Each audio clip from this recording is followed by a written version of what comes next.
Welcome to episode 9 of Into the Foxhole. Craig, I said it right. It is Into the Foxhole. Look at you. Learning and shit. This Ed. It's Craig, though. And, this is, Friday, 30th. That's right. Happy Halloween. Happy Halloween. Your Halloween's going to be the next day. Thought we'd, get together, do a podcast, talking about our favorite horror games, how they built up the franchise. Generic. Those nice garbage ass ones. We can talk about future of where the series could go. And right. So what's one of your favorite horror games, Craig? I don't know if I could say a favorite. I mean, I don't want to get to the meaty stuff. I'm gonna start off slow. I want to talk about Dead Space. Start off light, Craig. I'm gonna start off a little light. Dead Space goes into light category. Yeah, that is my light category. So I mean, that's how serious this is. You all know it. Good eye. You all love it. My nigga Isaac. I mean, I'm gonna specifically focus on the first one though, because that's the horror one. We don't want to talk about the garbage. Yeah, they've obviously got progressively worse, especially in terms of horror. I mean, the whole silent protagonist helped. I mean, I'm not saying you can't have a protagonist that talks and still have a horror game. Isaac should have never talked, man. Isaac should have kept his damn mouth shut. But we don't need this man saying anything. But regardless, man, like we're coming into next generation consoles. You got your Xbox 360s, you got your PS3s coming out, and that little gem out of the corner, man. What was it? I think it was in that trailer. They played like the Ring Around the Rosie song in the trailer, or like while you were touring the space station. I completely forgot about that. Oh man, that trailer had me on edge. So I knew immediately I was gonna get this game, bought the game, and it was horror gold, man. I mean, it was kind of like what it felt like the natural progression of what horror was supposed to go through. You know, like it controlled great. It had, it did everything that was pioneered in games like Resident Evil 4. In terms of control, and it was scary as fuck.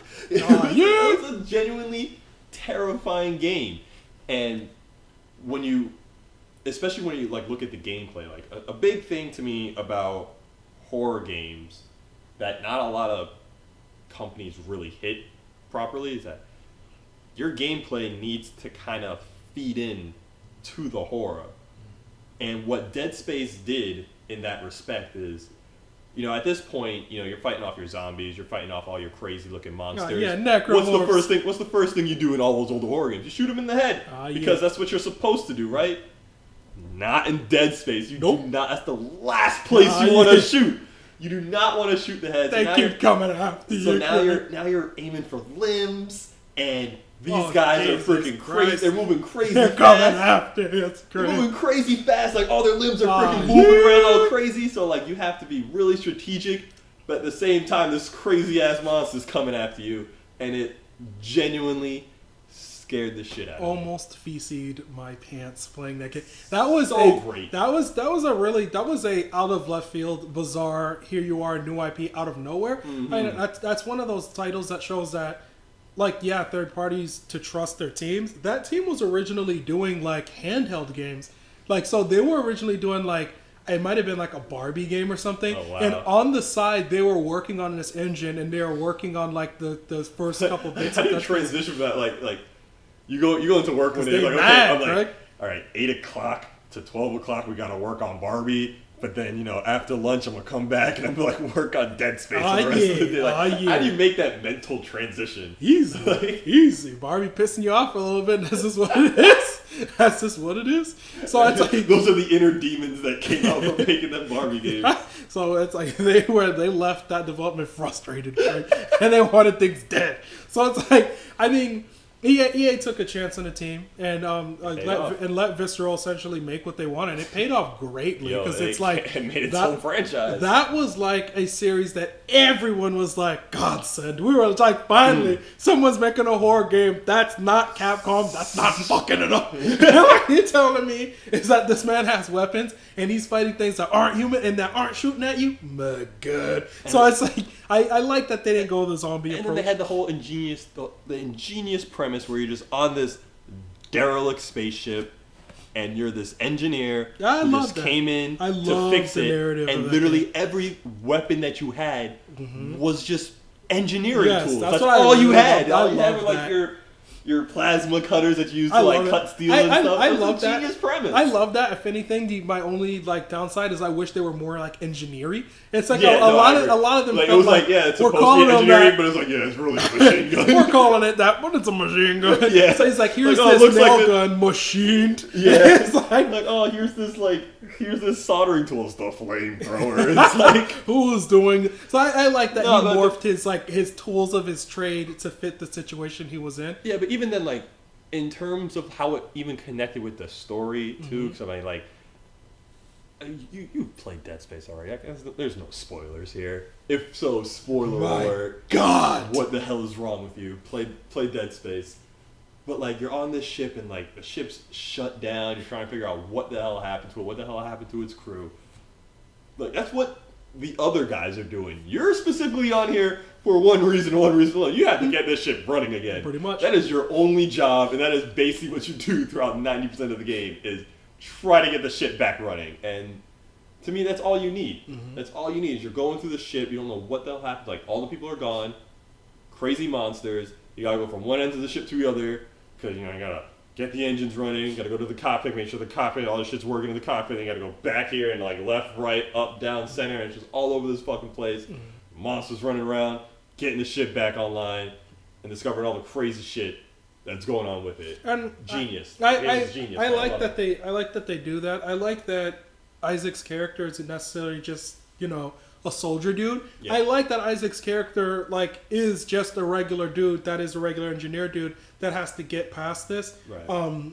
I think it helps build the narrative. I think horror is not just about what you do as well it is, but I think a lot of it also lends to how is the story being told to you and what situation are they trying to capture for you.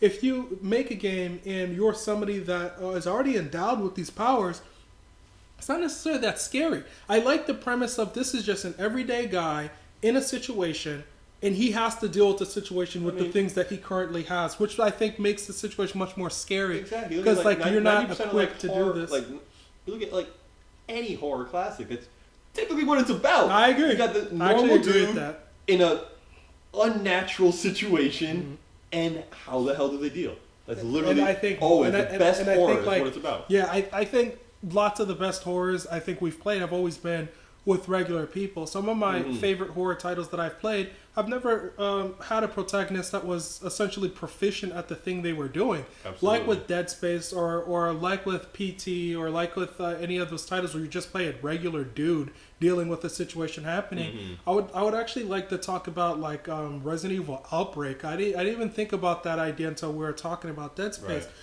With Outbreak, it's like you have a series of characters, and there's only, I believe, one character two. There's two characters that even have any proficiency with any weapon at all. So one's a security guard that's a retired police officer, and one's like a current police officer. Right. So you could pick any one of these characters in Outbreak, and you essentially play them what they have on them. So you have to get past these specific scenarios with the abilities that they have. And there's a character that's just a doctor and he could make the herbs, but he can't really fight zombies properly. There's a character that's just a regular student, but she has a backpack. She can hold a lot of stuff.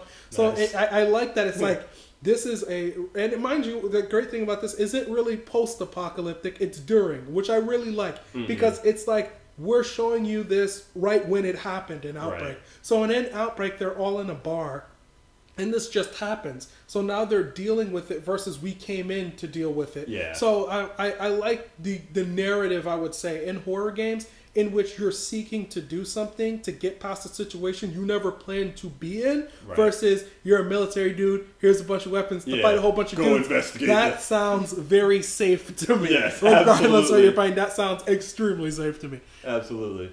I mean, because if you're the superhero, you're the fucking buffed out soldier boy with your machine guns and your grenades, man. I mean, you're basically equipped for the situation you're going into. Equipped. So it's it takes away from that whole experience. Like speaking of influences from Dead Space, like the strange thing about Dead Space is like it takes a lot of that's overhead control from RE4 in terms of how it feels, but it takes it to a greater horror aspect than what even RE4 does. Oh, absolutely. And I like you and I really like Resident Evil 4, but we would hold Dead Space to a higher regard as a horror game than we ever will 4, where RE4 is just like an action game with crazy dudes shooting at you. Yeah.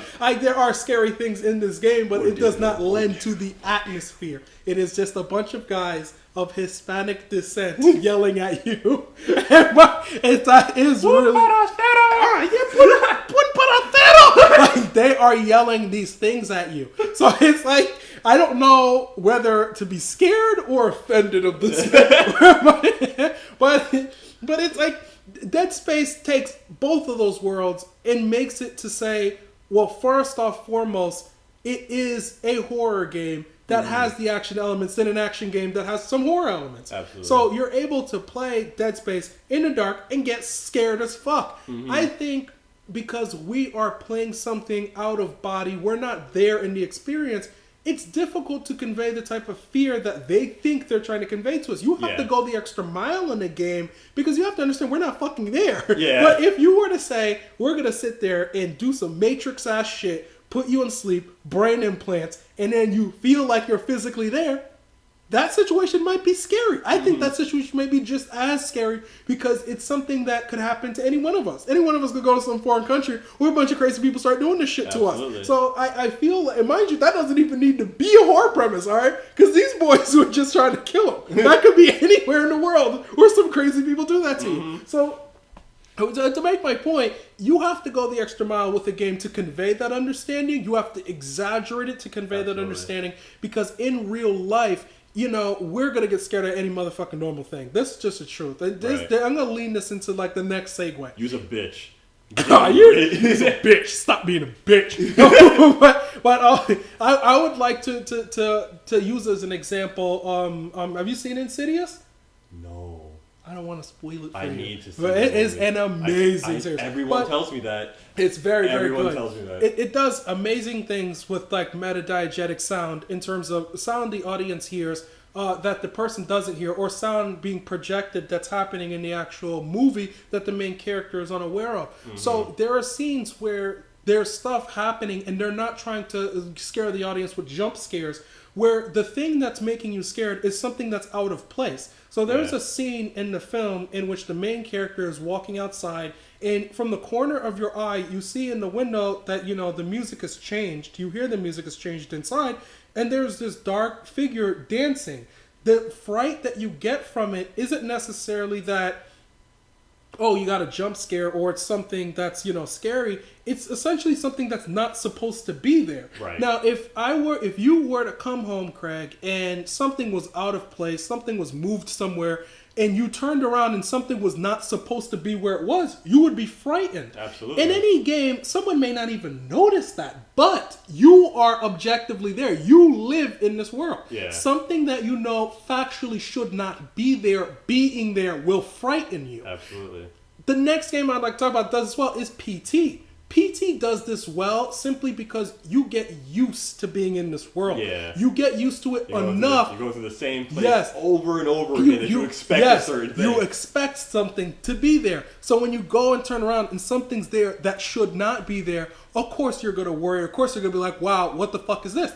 That's something that's hard to capture inside of a game because you're already not aware of what you're supposed to be in anyway. You're already expecting the horror. Yeah. This is completely different when you're watching a film with the expectation of the jump scare happening and it doesn't give you the jump scare. Instead, from the corner eye, you see something that doesn't belong, and it scares you in a way that most horror films don't do properly. Yeah. That's something harder to do with the game because you're already aware you're in that horror game to begin with. But, I mean, the way I see it is, you're absolutely right. I mean, what makes people afraid, like truly afraid. I mean, you can have your jump scares, you can have all that good stuff. That's fine. Like it happens. It's scary for that moment. But when you do something like what you're saying, where you have like that one thing that's out of place, or that one thing that like the expectation of something happening, even if it doesn't happen, it's that consistent scare where you are literally through several minutes just like clenching your teeth, like wanting to close your eyes, but you know you can't because you're gonna fuck shit up. But it's that feeling of constant fear that a lot of games just do not quite grasp. I had you can like run through a game, feel completely okay, and all of a sudden like someone goes boop, and you're like ah! And okay, that's not really a horror game. It's more just like, it's an action game, but like you got me a little. Something happened and I got scared. Yeah. Now with PT, the thing that I enjoyed about it was that ridiculous tension in the game of when you're just not aware of when anything is supposed to happen to you. So because of that, I played that game on my nerves were so high playing that game. It was the first time I would say I felt literal stress playing the actual game. Felt stressful because of that sort of impending fear of you're not sure when this doom is supposed to happen to you. You're turning the corner and you're seeing something, but it disappears thereafter. So you're turning corners not sure when the fuck this thing is supposed to appear and when it's not supposed to appear. So you're there scared on top of this because of how you're controlled. Like we were talking about before with just being a regular Joe, in this game, you don't got any weapons. It's not like you're running in there like, where's this motherfucker? We're going to kill it. With other horror games like Dead Space or like RE, there's a method to destroy and to stop this thing. Absolutely. You have no method to stop the thing happening in PT. You merely are just getting by. You don't stop this thing in PT. So what's very scary about it is there's not a solution to the problem that you're with, which just makes it even more scarier. Right. That's a lot of things, like we were talking before, like there's a lot of indie horror games nowadays. Before the podcast we were talking, there's a lot of indie horror games now that do just that. They take away the weapons, they take away the means of destroying what you're going up against, which just amps the fear up to like a ridiculous level. Because you can't stop that, man. And the game, I think, does it so good. Because you were talking about that, how PT got you stressed. The game that got me stressed made me poop. Was Amnesia. Made me have a Dark Descent. Baby heart attack. Like, every design aspect of that game led to horror. Like, there was nothing in that game. Greg's like, the fucking menu. The menu scared me. Everything, dude. I mean, because scared me. I don't know if you played it. I don't know if you get the gist of it. But in that game, while you're playing it, like, your character is slowly going insane. Right? You start seeing shit, like your vision starts getting a little like blurry or whatever. You're constantly losing your mind. And the game tells you explicitly, the only way to cure that is to progress. So now, imagine, you're in this huge mansion, right? This huge mansion, you're trying to figure out, okay, you got all these little clues, these little things trying to tell you, like hints at you which way to go. You gotta find a key maybe in this one room. And you're going throughout the game, and you just can't figure it out. Like you feel like you're walking everywhere. It's like every second you don't do something is making you more stressed because you start seeing more things. You know, like you're gonna start seeing shit, and when you start seeing shit, it's gonna come after you, and you have no means of defending yourself. So it just amped shit up to the next fucking level. And then you already have your classic, like there's certain rooms, like there's the infamous water room. I don't know if you've ever seen any gameplay of that. There's literally this room where you go into like a basement or something, and if the basement's fine, all of a sudden, I don't know the premise of the game, obviously the game's called Amnesia, your character has amnesia, and he remembers this time when he was out at sea with this one guy. And he's talking about it, blah, blah, blah, blah. He comes to, and all of a sudden there's like water, like shin high in the room. And you're like, oh, what the fuck's going on here, right? So it's like, whatever. So you start just proceeding through the room, and as you're moving down this dark-ass hallway, you just see fucking footprints in the water. Scariest thing of my fucking life, because it's like fucking running at you. And the only way, there's like planks of wood floating in the water. The only way you can stop this thing from getting to you is if you get out of the water. So you have to like jump onto these things. And it's just walking. It's like right there next to you. It's fucking invisible. You don't see a damn thing, but you know it's gonna destroy you. So I like that idea of something not being, or something being out of place that shouldn't be there. Literally, it's just the game freaks you out, and then it goes even further that it tells you in the game, if you see something, don't look at it for too long because you will go insane faster. So now you're walking around, you see that shadow just like walk by the room. You're just like, nope. Like, you literally just like turn around, not only because you're fucking terrified that it's a thing, but you are also terrified because you don't want to die. You gotta hit it with that nope. It is your gamer instinct to not want to lose, so you just want to turn away from that enemy. But in turning away from it, now you don't know where the fuck it is. Exactly. Ain't nobody want to have that nope moment. Nope. Dude, it is the game. It's gonna happen. Stressed me out to no end. Like, I'm talking tears down the face. Like control alt deletes. Like, serious shit happens playing that game. Looks like I didn't ask for this. I didn't ask for this. It was one of the scariest experiences of my life playing that game. I still haven't finished it, and I refuse to play it because I am deathly terrified of that game. I'll admit it. Since we're talking about lots of our narrative and psychological horror in like certain games that like allow you to be somewhat powerless to progress it, let's talk about the ones that essentially give you a weapon, are much more horror but also action, or say equal parts, I would say. There's dipping into our favorite, or dipping into our favorite. Dipping into our favorites. We could dip into our favorites. I would say my favorite horror. It's gonna be a cross between either Evil Within or Resident Evil Code Veronica. One of those two I would say is my favorite horror ever. Right. I wouldn't want to talk too much about Evil Within, since it's like, it is like RE4, but like the older Resident Evils in terms of having the horror and survival aspect added into the game. So it's like you're playing this detective. What RE5 should have been. What RE4 should have been. It's like RE4, you know, with having like psychological stuff and like ghost stuff that was shown in like the RE4 like alpha footage stuff. Yeah. Like before RE4 was overhauled and changed into what you know it is today. The footage shown of that game, when it still had good ass tanky tanks, but it's like before then, you know, when they were showing what RE4 was going to be, it had ghost stuff in it, and it had all these other weird, close to Silent Hill horror aspects in it. Evil Within has a lot of that in there, so there's all these psychological like sequences in there. There's like sequences where he's like tripping out, and then you have all this weird like ghost type paranormal stuff going on.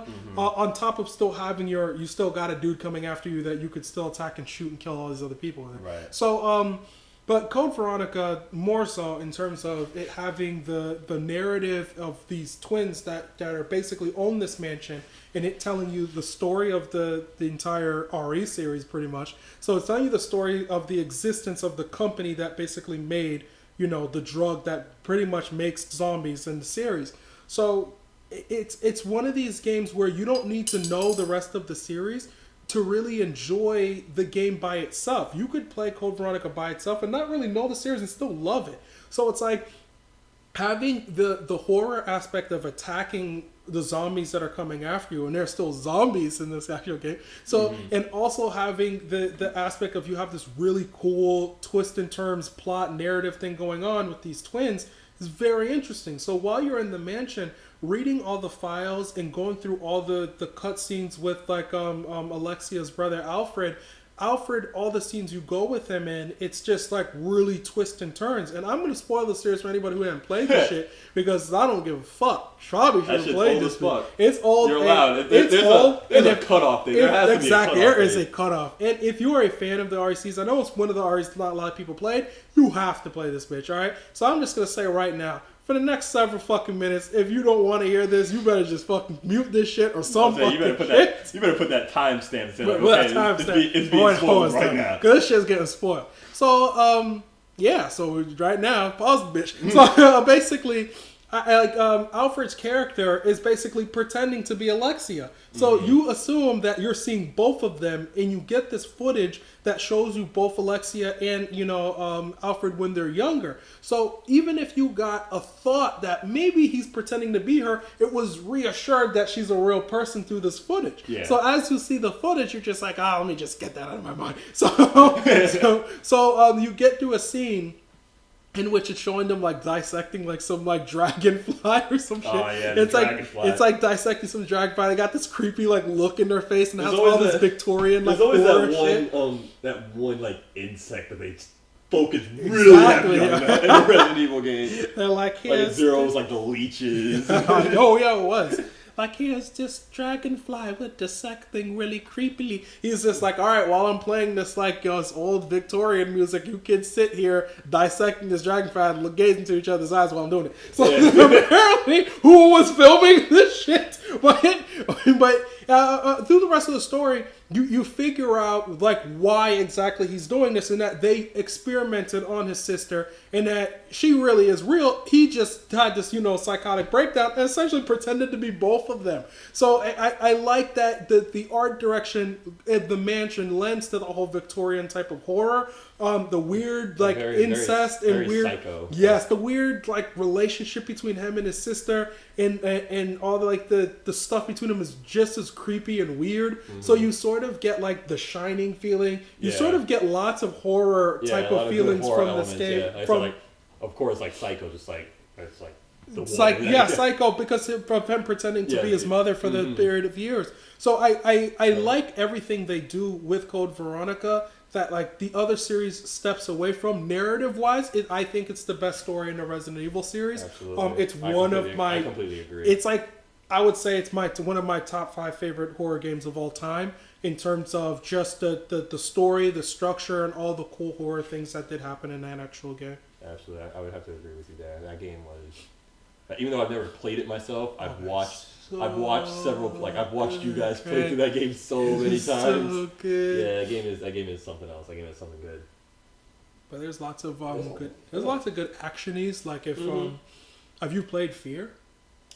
I played through half of 3, and I heard that wasn't like the best one. It wasn't.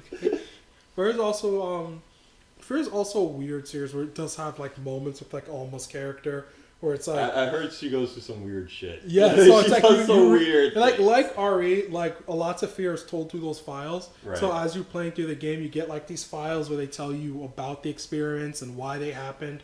But it's like a lot of that adds to some of the horror stuff, but a lot of it is like a lot of Fear is just straight action horror. Like a lot of it doesn't lend too much into it. It's like the narrative of Alma's character in the story of the actual game. I don't want to say make the game. Like I would never tell someone to play a game because of it. Yeah, it's good, but not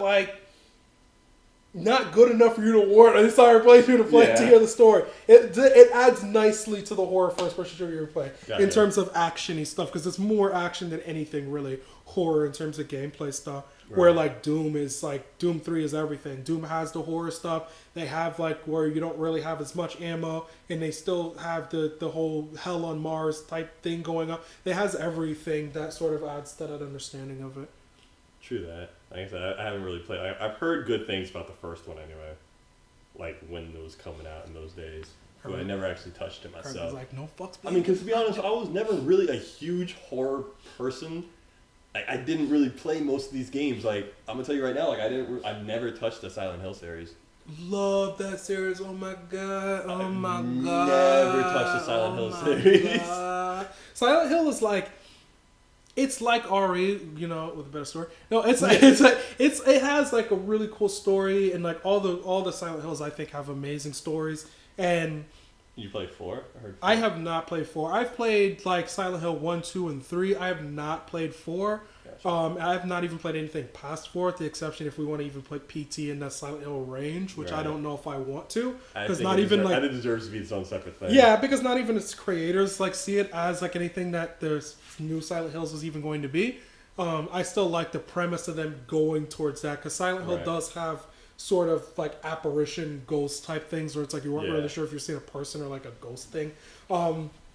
They always have like alternate places and alternate realities where it's like the big theme of Silent Hill is like you're in a real place that slowly turns into another place as you continue. So you like in the first Silent Hill, it's like you have areas of that game where as you're going through them, like there's like this hospital there that essentially turns into hell. So as you continue to go through there, it's turning into another place. The whole series has this entire theme of this where you're one place that's slowly turning into another, where in PT that doesn't really ever happen. You're in PT, you're almost always in that, even in an alternate universe of it, you're still kind of in the same spot, I would say. Where in like the Silent Hill series, it's always something being turned into something else. Like in 3, like I remember you're like in this like theme park. There was a scene where you're in a theme park in like 3, and like the theme park is like turning into like all these different like weird like places to the point where it's like you start off in one place, irrecognizable after the fact.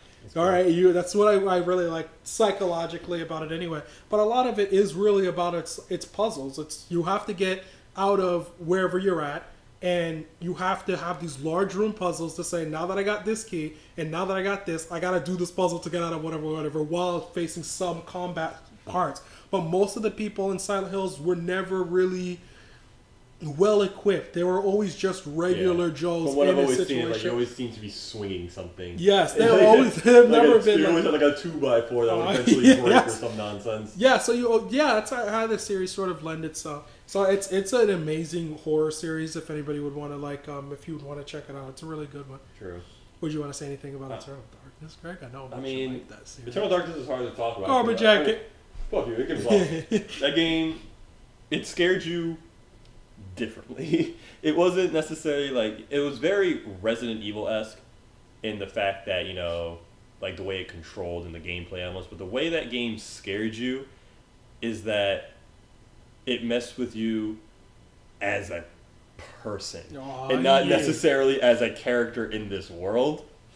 Whereas like you had like your monsters. I'm pretty sure like monsters, like your apparitions, all your standard like horror based ghouls and ghosts and stuff, right?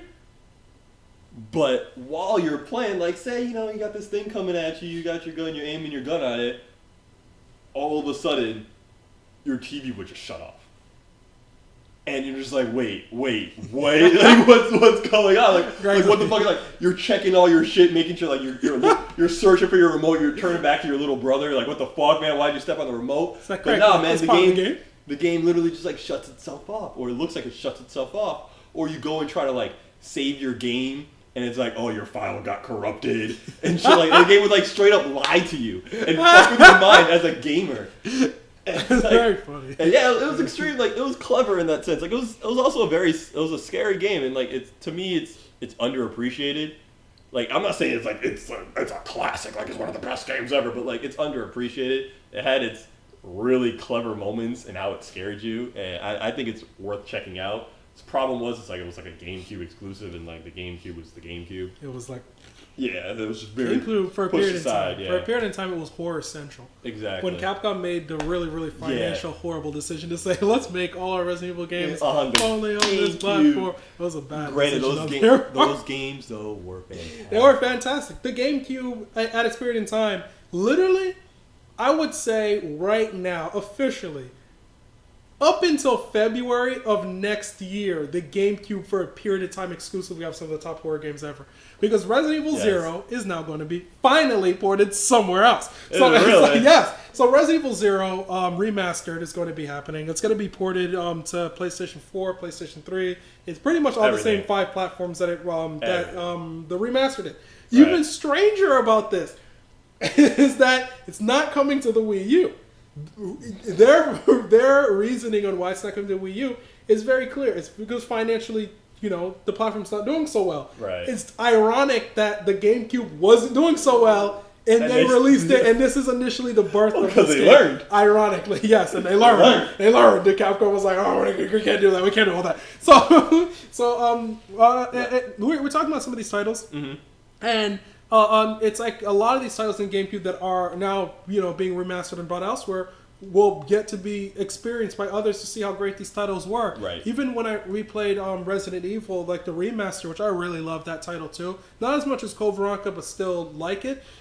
That title's like a lot of people who finally got to play that title who never played it before. Like a buddy of mine, Julio, who played this title, never played Resident Evil before. He's never played that version before. Gotcha. And it dawned on me that a lot of people never played the Resident Evil the 2002 remake. This title only sold like 1 million units. So not a lot of people played it when you consider like RE2 is doing like 7 million units. Mm-hmm. And this game is doing a fraction of those units. And the remaster, to my understanding from Capcom, officially sold more than it did on its original that released on the GameCube. Right. So the Resident Evil Zero remaster is essentially, for most that will play, will be new. So most had never got that this was like the level of horror stuff that was being, made on the GameCube that no one ever, got to play until after the fact, until after those, dates and moments happened. So now that everybody gets to play the series, they know what we were talking about when we owned GameCubes and we were playing like the top level of like horror. This system had like the elite horror for like a period of time. It had a large lineup of great horror titles. True. It was the platinum for horror. Yes, so that's a weird sense to say. Nintendo had the platinum. The actual system weird. for horror games, which is actually kind of strange. It is very strange, especially out of Nintendo. But I want to see what this brings to the future of horror, because we've already kind of hit our semi-pinnacle of what we would see with horror titles. And I would like to say, closing out, what do you want to see from VR from stuff like horror? Like just to give some people a history on what's happening with PT. Konami canceled, Silent Hills, and then canceled a bunch of other games, and then removed PT from PSN, presumably killed themselves. And another studio, another small developer went out of their way to make something called Allison Road. Allison Road essentially is the spiritual successor to PT. Okay. Now, they released a Kickstarter for it. They released a trailer to it, and the trailer already's probably hit like millions or something now already. So everybody wants to play it, because not only is PT now an exclusive on a single platform, it's even fucking exclusive to the small number of people who fucking got to even download it in a period of time. It's beyond an exclusive at this point, Craig. It's like an exclusive.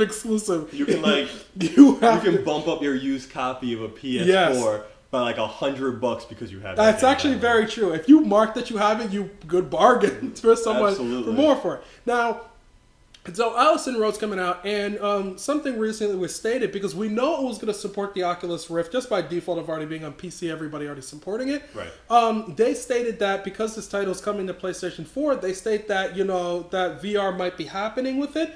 When one of the, I don't remember this dude's name, but he was like one of the Sony like PR dudes. Yeah. When asked, would this have VR support? Did you guys send them, how come you guys didn't send them dev kits? His response was like, who's to say we haven't already? So basically, it's almost in some weird way confirmed that, they probably already sent them dev kits to this game. Right. And that even though we don't have PT now in VR, Allison Road being its spiritual successor, we were going to get a game like this in VR. Right. So what's interesting is, how do you think this now changes the genre? Because you and I just talked about the idea of seeing something that shouldn't be there being there. I mean, it literally just lends to exactly what we were talking about. We were saying how a lot of problems with these games is that you're not really there. Mm-hmm. You're completely removed from what's happening, so you have to work extra hard to get these scares across. You played a game. You're safe. Now you're in, granted, you're still not technically there, but you damn well feel like you're there. Close enough. You are as close as possible you're going to get without actually being there. So, I think the genre of games that is going to work that's a horrible sentence. The genre of game that is going to really work well in VR is going to be hard, because you are literally being placed in this situation. Whereas in a lot of these horror games now, you have to focus on of course you have ambient sound and things like that, and sure, it can be scary at some times, but at that same time, the only way, like, I think like a really good, like, it has to be really good ambient sound for it to actually work. But like the only way it's actually going to work in a game is that it actually needs to eventually come out and get you, right? You need to actually eventually see this thing jump out and scare you. Now, like, could you imagine? This brings me back to like when I was a kid in Disney World. I don't know if you ever rode the Aliens Encounters ride. Oh yeah! But could you imagine you're in this VR and you just have like this thing just like breathing right behind you? Like you don't know what the fuck it is, but you know it is like right there. Because you have like this speaker in the back of your head, you can feel it, you can hear it, but because you're in this reality now, you fucking feel it. Like it's just like it's gonna open up so many avenues for actual horror. I think it's because naturally how we get scared of things, on top of naturally how we play games that are just on TVs. You play it out of body, and you have to, in my opinion, you have to work to immerse yourself sometimes into a game. You have to mentally get yourself there. I've played games many times where at all times I understand I'm playing a game. And I've played games where after a while I start to sort of forget that. That's in my opinion, for most gamers, that might be the most ultimate objective outside of a competitive objective game. It might be the ultimate thing that they want, is that immersion, to get in there and forget everything else, and you are in the world and everything else happens to you. And that's hard to do. But from what I've heard with people with VR and with people who have used VR is that it's almost instantaneous. After you get a feel for the world, you start to do things that you normally do in real life. Like you would start to reach out. You would even start to turn and move a certain way and forget that you're still playing the VR and you cannot do specific things. Because at that point, you're literally fooling your senses at this point. Yes, like, there's literally, like your eyes can only perceive, like your eyes know what things are supposed to look like.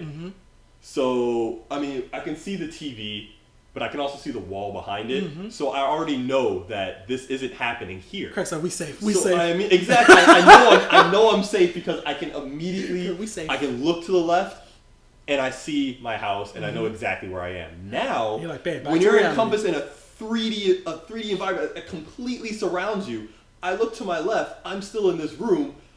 I'm going to eventually believe I'm in this room. Like, it's just how it's going to be.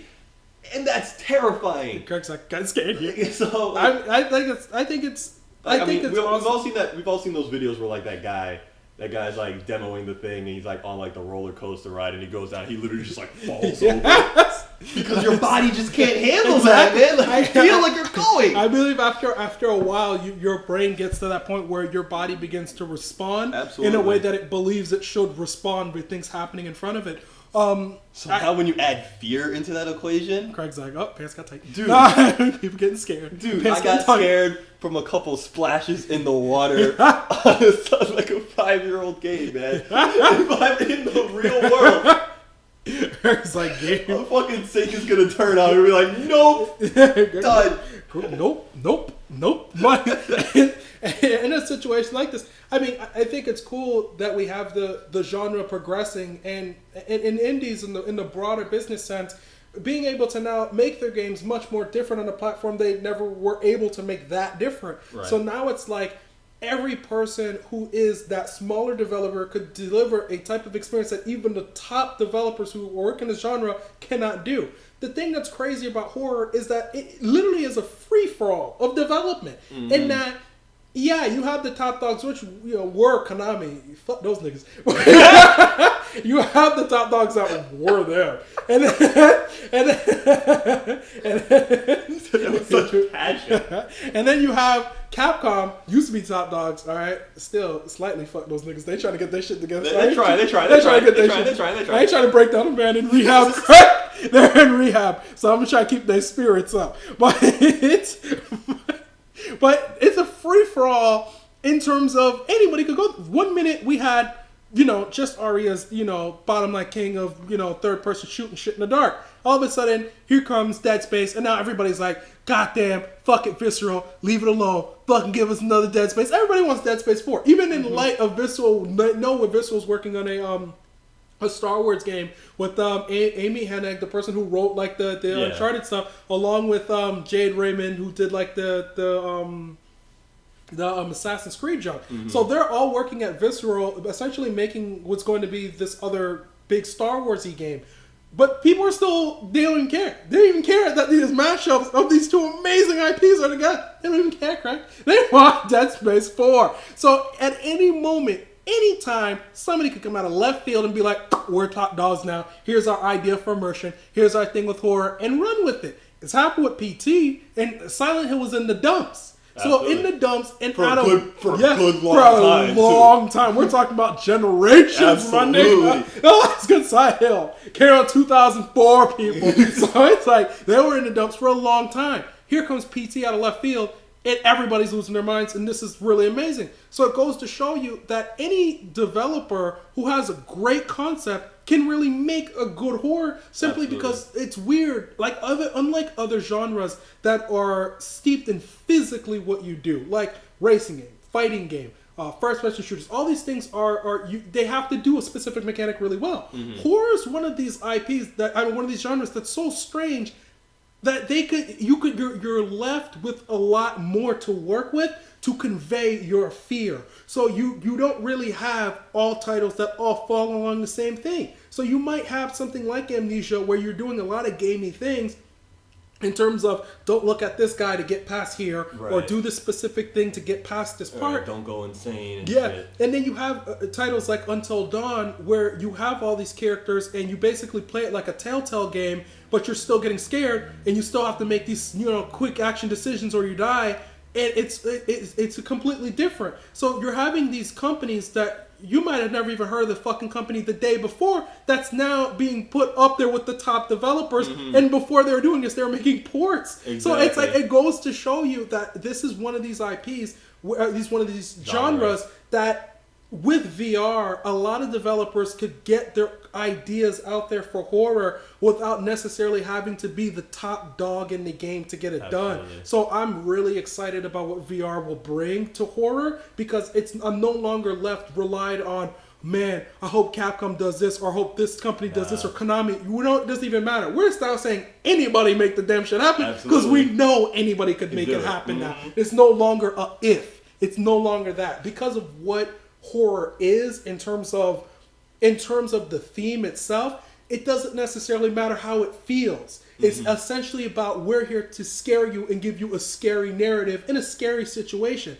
And really, anybody with great talent can do that. It's no longer who has the biggest processing balls and who has the big graphical fidelity. Who had the most money to shit it out. It's no longer that anymore. And it's like what hardware has now done to gaming has allowed everyone to be on that level. Absolutely. Years before, it was always the person that was at that level graphically, and now anyone could be at that level, and anyone could be with the top dudes nowadays. It's exciting shit, man. It is very much exciting stuff. Capcom, by the way, states that they're working on a Resident Evil title that has VR in it. Really? I was unaware. Chris, like, this knows. They're gonna fuck it up. Don't kick them. Don't kick them. We're trying to kick them. We're trying to kick them while they down. They trying to get through rehab. They try. So we're trying to keep their head up, Capcom, and they're going through that rehab. Alright, this is running long. I just want to give a quick honorable mention to Five Nights at Freddy's. Y'all doing your shit right. Y'all doing your shit right. You tell me about that game, Craig. Yeah, man, they doing that shit right. I don't want to go too long because we're going kind of long, but I mean, Five Nights at Freddy's is one of those things again. Like when I was talking about the consistent scare, like I said, you're just terrified the whole time, even though everyone's gonna yell at me, "Oh man, but it's jump scares." Blah blah blah. Yes, it is tons of jump scares. 99% of that game is jump scares, but because you are confined to your one room, doing everything in your power to prevent these jump scares, you are in a constant state of stress. You don't know what's going on. Exactly. You're doing everything in your power to stop it from happening, but it can still fucking happen. So you're freaking out the entire time, hoping to God that you are doing everything perfectly, so that shit does not come out and scare you as it does every fucking time. So again, one of the few times I can see jump scares done properly. That is only because of the situation that they put you in, where you are confined to your one room. You are just trapped in your situation, and the only way out is to keep these things that are coming after you out. Wait till you play it in VR, Craig, and you get a shit. Oh, damn! I freak out when I watch people play that shit. I know it's coming, but I just freak the fuck out anyway. Can't stop the scare, don't, Craig. But yeah, we running long, guys. I just want to give a quick shout out to Five Nights. He deserves it. There's lots of good honorable mentions, like Alien Isolation, which I believe Isolation is up there with one of the top horror games. So one of my top horror games of all time. So lots of good mentions. And mind you, like we stated, like a team that like didn't do a horror game did a horror game. Like Creative Assembly doesn't have a horror game to their name, and out of nowhere they're like, surprise! Five Nights at Freddy's just made a 4-game series, pretty much by himself, out of nowhere. So people calling it one of the best horror games ever. They are a malleable genre that could be moved in any way they feel like it. So yeah, it's been an episode. You guys, happy Halloween. Stay safe. Play your favorite horror games and such. Eat your candies. Play Code Veronica. Eat your candies. And this has been dress up as your solid snakes. Dress up as your snakes, and then your Raidens. Don't dress up as 2 Raiden. Dress up as awesome Raiden. Yeah, you dress up as Resident Evil. I mean, I'm sorry. Oh, you dress up as Metal Gear 4. Yeah, you dress up Metal Gear 4 Raiden. All right, you kids stay good. This has been episode 8 of Into the Foxhole. Happy Halloween. It's episode 9. Episode 9. It's episode 9. Wow, we getting old. It's episode 9.